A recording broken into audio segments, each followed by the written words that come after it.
এখানে মানুষের এই দুনিয়াতে সবচেয়ে বড় আত্মীয় তার মা বাবা, এতে কোনো সন্দেহ নেই। এর থেকে বড় কোনো আত্মীয়তা নাই।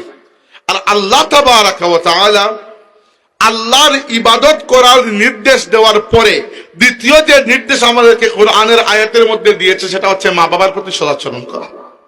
আল্লাহ বলেছেন, وَقَضَى رَبُّكَ أَلَّا تَعْبُدُوا إِلَّا إِيَّاهُ وَبِالْوَالِدَيْنِ إِحْسَانًا إِمَّا يَبْلُغَنَّ عِندَكَ الْكِبَرَ أَحَدُهُمَا أَوْ كِلَاهُمَا فلا تقل لهما أف ولا تنهرهما وقل لهما قولا كريما। আল্লাহ বলেছেন وقضى ربك ألا تعبدوا, তিরস্কার করো না।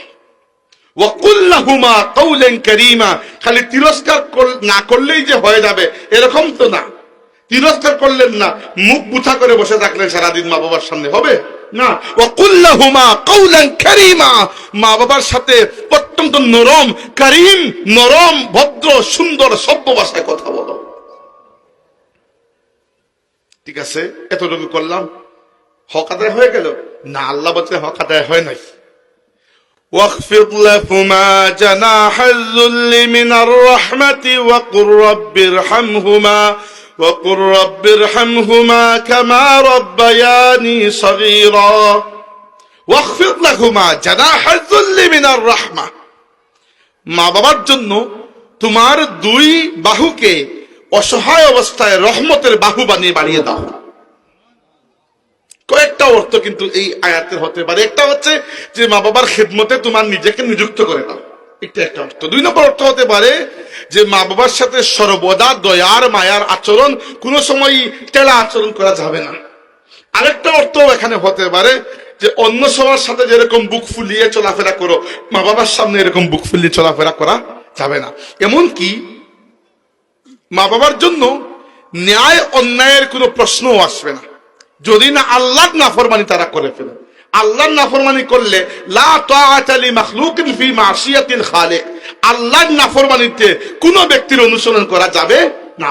কিন্তু আল্লাহর নাফরমানি যদি না করেন, হালালের শরীয়তের ভেতরে থাকেন, আর মা বাবা যদি কোনো তোমাকে অন্যায়ভাবে একটা বোকাও দিয়ে দেন, মেরেও দেন, মা বাবার সাথে কোনো ন্যায় অন্যায়ের প্রশ্নই নেই, মেরেছেন বাস খালাস গেছে, বোকা দিয়েছেন বাস গেছে। তো এই জন্য এটা আমাদেরকে পালন করতেই হবে। এটা আপনার আমার চয়েস নয়, আল্লাহ আমাদেরকে এটা বলে দিয়েছেন।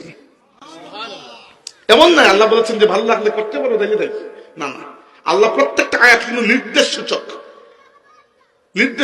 আমরা হাজির আল্লাহ রাব্বুল আলামিন আমাদেরকে দেখে নির্দেশ সূচক বাক্য ব্যবহার করেছেন। ওয়ালা তাকুল লাহুমা, তোমরা বলবে না, উফিন, উফ শব্দ, ওয়ালা তানহারহুমা, তোমরা ধমক দেবে না, ওয়াখফিদ লাহুমা, তোমরা বাড়িয়ে দাও, বা তুমি এখানে এক বচন ব্যবহার করেছেন, তুমি বাড়িয়ে দাও তোমার দুই বাহুকে মা বাবার জন্য। আচ্ছা আল্লাহ, আমি মা বাবার সামনে বিরক্তিও প্রকাশ করলাম না, মা বাবার সাথে নরম ব্যবহার করলাম, মা বাবার খেদমতে নিজেকে নিয়োজিত করে দিলাম, আল্লাহ আমাকে হক আদায় হয়ে যাবে না। এত কিছু করার পরও হক আদায় হবে না। কন্টিনিউয়াসলি দোয়া করো, ওয়াকুর রব্বির হামহুমা কামা রাব্বায়ানি সগীরা, দোয়া করতে থাকো, রব্বির হামহুমা, আল্লাহ তাদের দুজনের প্রতি রহম করো, কামা রাব্বায়ানি সগীরা, যেভাবে দয়ার সাথে মায়ার সাথে তারা ছোটকালে আমাকে লালন পালন করেছেন। এরপরেও যদি হক কিছুটা আদায় হয়, আর কি পুরোপুরি তো আদায় হওয়া সম্ভব নয়। আপনি বলতে পারেন মনে হয় এগুলা আল্লাহ পাক খালি বলেছেন, দুনিয়ার মধ্যে এত কাজ কে করবে, এরকম ইহসান মা বাবার প্রতি কেই বা করতে পারে। আমি আপনাকে উদাহরণ দেখিয়ে দেব, বাইরে যাওয়া লাগবে না। যে নবীর নামে আপনি ঈমান এনে মুসলমান হয়েছেন, সেই রাসূলুল্লাহ সাল্লাল্লাহু আলাইহি ওয়াসাল্লামের জীবনে এক নয় একাধিক মা ছিলেন। প্রত্যেক মায়ের সাথে আল্লাহর নবী এরকম আচরণ করেছেন, যে আচরণ আল্লাহ তাবারাকা ওয়া তাআলা আমাদেরকে শিখিয়েছেন। আমাদের নবী সাল্লাল্লাহু আলাইহি ওয়াসাল্লামের জীবনে অনেক মা ছিলেন। এর মধ্যে প্রথম মা হচ্ছেন তার নিজের আপন মা, যিনি তাকে জন্ম দিয়েছেন। আল্লাহর নবী সাল্লাল্লাহু আলাইহি ওয়াসাল্লামের মায়ের নাম কি? আমিনা বিনতে ওয়াহাব আজ-জুহরিয়া, আমিনা বিনতে ওয়াহাব। তো আমিনা রাসূল সাল্লাল্লাহু আলাইহি ওয়াসাল্লামকে পেয়েছেন দুনিয়াতে মাত্র 6 বছর। এরপরে আমিনা ইন্তেকাল করেছেন। 2 নম্বর মা হচ্ছেন, মা বলতে দুধ মা, সুয়াইবিয়া রাদিয়াল্লাহু আনহা।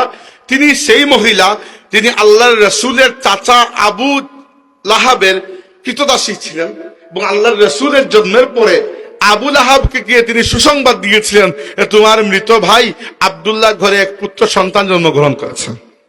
এই সুয়াইবিয়া, তৎকালীন যুগে আরবে নিয়ম ছিল যে শহরের এলিট ক্লাসের পরিবার যারা, তারা নিজের বাচ্চাদেরকে দুধ পান করানোর জন্য প্রথম জীবন 1 বছর পরে 2 বছরের জন্য বাইরে কোনো বেদুইন কাবিলার কাছে পাঠিয়ে দিত। এখানে 2টা হিকমত। একটা হচ্ছে বেদুইনদের ভাষা হচ্ছে পিওর আরবি।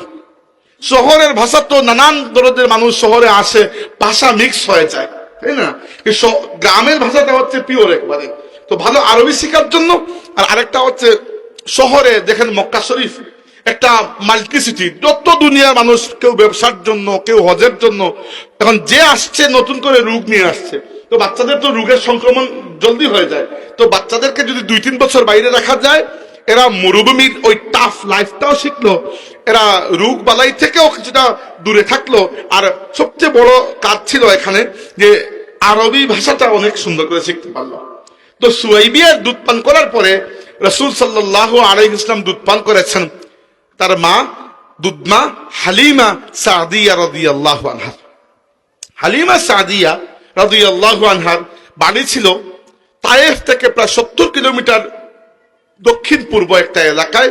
তিনি হাওয়াজিন বংশের বনু সাদ গোত্রের একজন দরিদ্র নারী ছিলেন, ধাত্রী নারী। ধাত্রী বলতে ওয়েট নার্স বলে ইংরেজিতে। এই সকল মহিলারা যারা ধনী ধনী পরিবারের বাচ্চাদেরকে দুধ পান করাতেন এবং এর বিনিময়ে একটু টাকা পয়সা তারা ইনকাম করতেন। তো হালিমা সাদিয়া যে বছর, প্রত্যেক বছর তারা মক্কায় এসে সন্তানদেরকে দিতেন। যে বছর তারা রাসূলুল্লাহ সাল্লাল্লাহু আলাইহি ওয়াসাল্লামের জন্ম হলো, সে বছর হালিমার অবস্থা বড় খারাপ। হালিমার নিজেরও একটা বাচ্চা, তার নাম ছিল আব্দুল্লাহ। নিজের বাচ্চা হওয়ার কারণেই তো তিনি দুধ পান করানোর জন্য প্রস্তুত হয়েছেন, সক্ষম। আর হালিমার বড় আরেকজন মেয়ে ছিলেন, ওনার নাম ছিল শাইমা।